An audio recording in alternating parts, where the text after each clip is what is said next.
It was a nightmare come true yesterday for a self-described animal nut from Lake Katrine.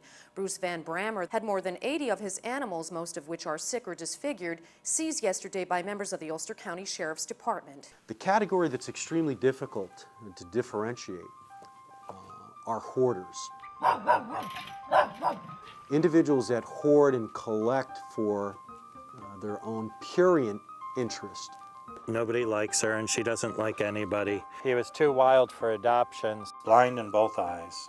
He was starved by his previous owners.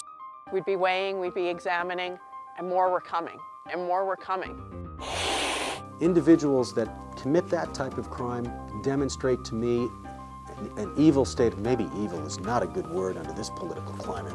Meeting him, you just knew that he was an animal person. You knew that he really cared about what he was doing. Bruce is more like the quiet guy on the street who does big things, but he does big things for animals. I just don't see any reason to kill it because nobody wants to take care of it. That's a pretty lame excuse to me. The more difficult area are the individuals that suffer from a pathology, a psychiatric illness, but are bringing in so many animals, become so overwhelmed that they simply cannot care for the animal.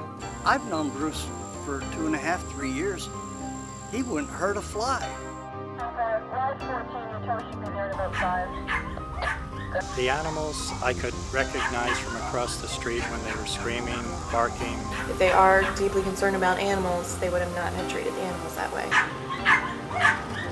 Well, it must have been like that during the hurricane. You know, the old people were being moved around, didn't know what was going on. They killed one of my dogs, a 7-year-old. The animals were treated with, as they say, kid gloves. I don't understand how somebody could take that cat and hold him down against his will and actually give him that euthanasia solution. This presentation lasted a day and 3/4. That is more than many murder cases.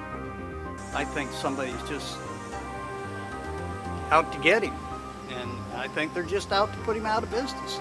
It's running its course through every single dog at the house, and there's nothing I can do about it except watch them get sick and hope that they don't die. One of the veterinarians that was at the scene determined that I believe 4 or 5 of the animals were suffering to such a respect, such an extent that he believed they should be euthanized. They just don't understand the damage they did to a lot of these animals. It's not just taking them from the house, but how they destroyed them emotionally. You're not going to get your animals back. Oh, I'm getting my animals back.